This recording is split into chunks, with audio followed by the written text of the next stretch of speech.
오늘 또 그대의 최고의 날입니다. 임은미 선교사 묵상입니다. 최고의 날, 내가 거역할 것을 하나님께서 이미 알고 있으셨지만, 신명기 31장, 내가 시작한 사역은 아닌데 다른 분들이 시작한 사역에 나의 묵상이 도구로 사용된 사역들이 있다. 그중 한 사역이 중국에 있는 분들에게 내 묵상이 들어가고 있는 것이다. 매일 내가 쓰는 묵상은 중국말로 번역이 된다. 그리고 내가 녹음하듯 중국말로 번역된 묵상은 녹음이 되어서 많은 사람들에게 전달된다. 어제는 그 사역을 시작한 분들을 만났다. 내 첫 번째 책, 하나님이 찾으시는 한 사람 그대입니까? 그 책이 이전에 이미 중국말로 번역되었는데 이분들이 중국에서 더 보편화된 중국말 번역으로 다시 이 책을 번역하였고, 이 책 역시 중국에 참으로 많은 카피가 전도용으로 사용되어지고 있다.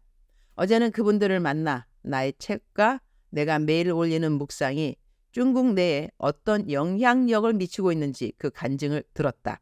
참 놀라운 일들이 아닐 수 없는데, 이렇게 하나님이 내가 시작한 사역도 아닌데 나의 묵상을 복음의 통로로 삼아주신 일이 너무나 놀랍고 감사하다는 생각을 했다. 번역하시는 분들이 7명이나 되는 것도 너무나 감사한 일이 아닐 수 없다. 이 사역 외에 다른 사역은 바로 담장 안에 있는 재소자들을 위한 사역인 프리즌 리바이벌 사역이다. 여기는 지금 스탭들만도 23명이다.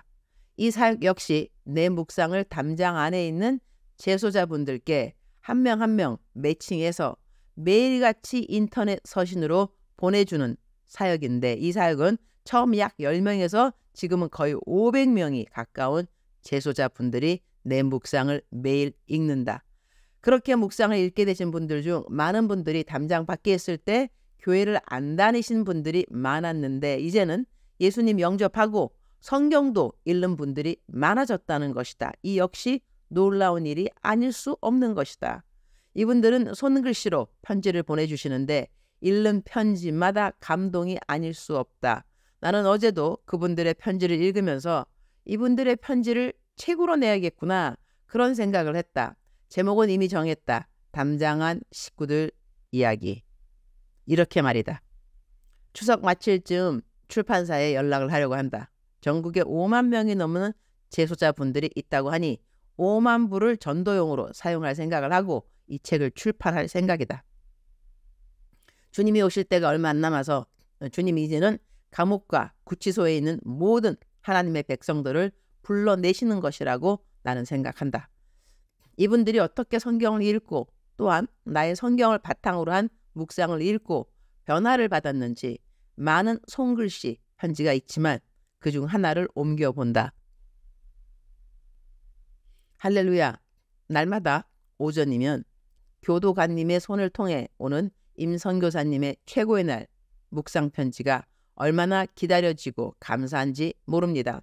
그동안 사회로부터 격리된 생활로의 절망감, 지속적으로 이어지는 재판 과정의 압박감과 두고 온 가족들에 대한 그리움 등 위로라고는 찾아볼 수 없는 광야와 같은 낯선 곳에서 하나님은 묵상 편지로 위로와 격려, 때론 지팡이와 막대기로 매일매일 연단하게 하셨습니다. 그렇게 더운 폭염에도 계속되는 장마로 인한 폭우 속에서도 나를 위해 하나님의 열심은 선교사님의 열정을 통해서 하루도 거르지 않고 오전 동일한 시간에 도착하게 하셨습니다. 엘리야를 위해서 까마귀를 통해 공급하시는 하나님, 갈급한 심령들로 가득 찬 이곳, 누구라도 돌아보는 이 없고 남들이 만지기 싫어하는 것을 만져서 주님께로 인도하고픈 선교사님의 사랑을 통해 매일 말씀을 먹게 해주시는 그 섬김이 얼마나 고맙고 감사한지요. 광야에서 모세를 통하여 40년간 만나를 공급해 주시는 그 하나님의 사랑을 이제야 조금 알 것 같습니다. 우리에겐 모세와 같은 선교사님, 다시 한번 고개 숙여 감사를 드립니다.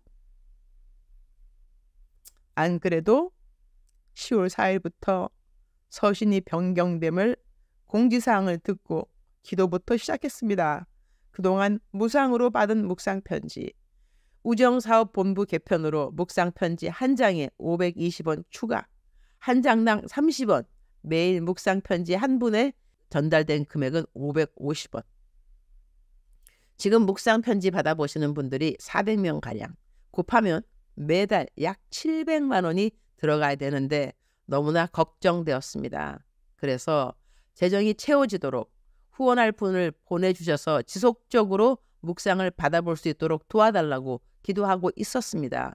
그리고 이곳에서 변경된 사항을 선교사님에게 보내야겠다고 준비하고 있었는데 오늘 묵상 편지를 통해 계속 받아볼 수 있다고 하니 얼마나 다행인지 모르겠습니다. 할렐루야. 그리고 선교사님의 묵상 말씀을 통해 이곳에서 적용할 사례가 있어 글을 올립니다. 바로 그럴 수도 있지 사건입니다. 어느 저녁 시간 어묵국이 나와 어묵을 간장에 찍어 먹으려고 방사람 중에 한 분이 일어나 간장을 따라서 식탁에 놓으려고 하다가 간장 종지를 놓치는 바람에 내 머리, 귀, 어깨에 맞으면서 한바탕 난리가 났습니다. 방사람들은 갑자기 나에게 집중했습니다.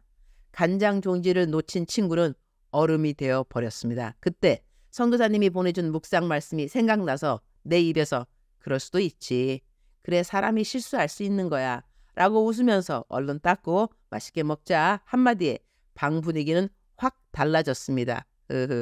간장 냄새가 내 코끝을 떠나지 않았지만 그것은 간장 냄새가 아니라 그리스도의 향기가 아닌가 생각합니다. 울컥하네요. 선교사님의 묵상 말씀을 실천함이 이 또한 복음이라 믿습니다. 아멘. 참 계속 최고의 날 말씀 묵상 편지를 받아보길 희망합니다. 선교사님 연일 계속되는 사역에 건강 유의하시고 담장한 식구들이 선교사님을 위해 매일 기도하고 있는 것 기억하시고 힘내시고 파이팅 하시기 바랍니다. 선교사님의 가정에 하나님의 은혜와 축복이 넘쳐나시길 늘 기도하겠습니다. 이런 감동의 글들이 한두 편이 아니다.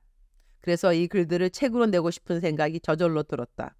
담장 안에 있는 분들이 자신들과 같은 담장 안의 식구들이 예수님 만나고 변화된 이야기들을 들으면 우리 하나님에게로 더 빨리 돌아올 수 있으리라 확신한다. 신명기 31장 20절 내가 그들의 조상들에게 맹세한 바 젖과 꿀이 흐르는 땅으로 그들을 인도하여 드린 후에 그들이 먹어 배부르고 살찌면 돌이켜 다른 신들을 섬기며 나를 멸시하여 내 언약을 어기리니 When I have brought them into the land flowing with milk and honey, the land I promised on oath to their ancestors, and when they eat their fill and thrive, they will turn to other gods and worship them, rejecting me and breaking my covenant. 내 언약을 어기리니 이 말씀이 마음에 와닿는다. 이것이 무슨 이야기인가? 하나님이 이스라엘 백성들에게 그들이 하나님이 약속하신 가나안 땅에 들을지라도 그들은 그 땅에 들어가고 난 다음에 하나님을 배반할 것이라는 것이다. 그것을 하나님은 이미 알고 계시다는 말씀인 것이다. 그런데 왜 그들이 하나님을 잘 섬기며 순종하겠다던 언약을 어기게 되는가?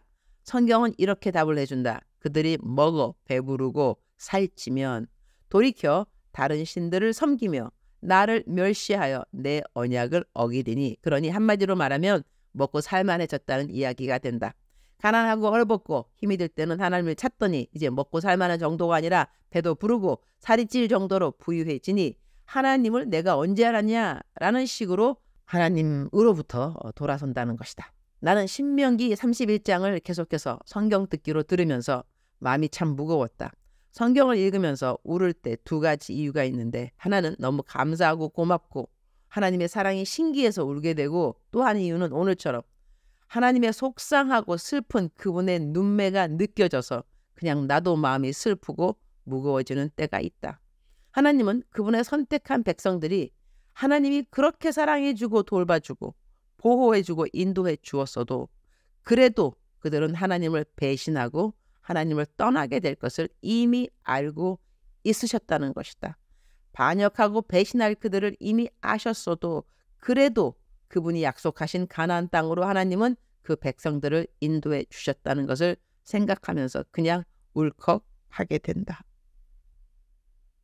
내가 어떤 잘못을 하는지 미리 아시고 그러시고도 나를 사랑해 주신 하나님의 사랑, 우리 사람들 가운데 하나님의 이 끝없는 사랑을 온전히 이해하는 사람이 있을까? 주님, 오늘 또 최고의 날입니다. 우리 사람들은 참 간사하기 짝이 없습니다. 물에 빠진 사람 건져 놓으면 보따리 내놓으라는 말이 있는데, 우리는 하나님이, 예수님이 우리를 대신하여 십자가에서 죄인으로서의 죽음을 당하게 하신 그 사랑을 깨달아 알았다고 감사하고 난 다음에도 우리 삶에 우리 뜻대로 되지 않는 일들이 있으면 하나님이 이러시면 됩니까? 그렇게 하나님을 원망합니다. 하나님은 우리가 그렇게 원망할 것을 미리 아시고도 우리를 사랑하여 주십니다. 이 사랑을 깨닫도록 도와주옵소서. 담장한 식구들의 이야기라는 책을 만들고자 합니다. 담장 안의 식구들 중 한 명이라도 더 빨리 하나님의 아들로 딸로 돌아오기를 기도드립니다. 저는 요즘 담장한 식구들의 손편지를 읽으면서 돌아온 탕자의 성경 이야기와 아버지를 떠나 방황하는 아들을 기다리던 아버지 하나님의 마음을 조금이나마 배워가고 있는 것 같습니다. 곧 추석이에요, 주님. 담장 밖의 식구들도 담장 안의 식구들도 모두 마음에 감사가 충만한 추석이 되기를 기도드립니다. 오늘 또 우리 주님 저를 보시면서 하루 종일 기쁘시면 참 좋겠습니다. 사랑하는 그대여, 사랑하는 그대여, 오늘 제 묵상이 좀 기네요. 그죠? 출석 부르고 있습니다. 대답하셔야죠. 오늘은 출석만 부르도록 하겠습니다. 사랑하는 그대여, 사랑합니다. 사랑하는 그대여, 축복합니다. 오늘 또 그대의 최고의 날입니다.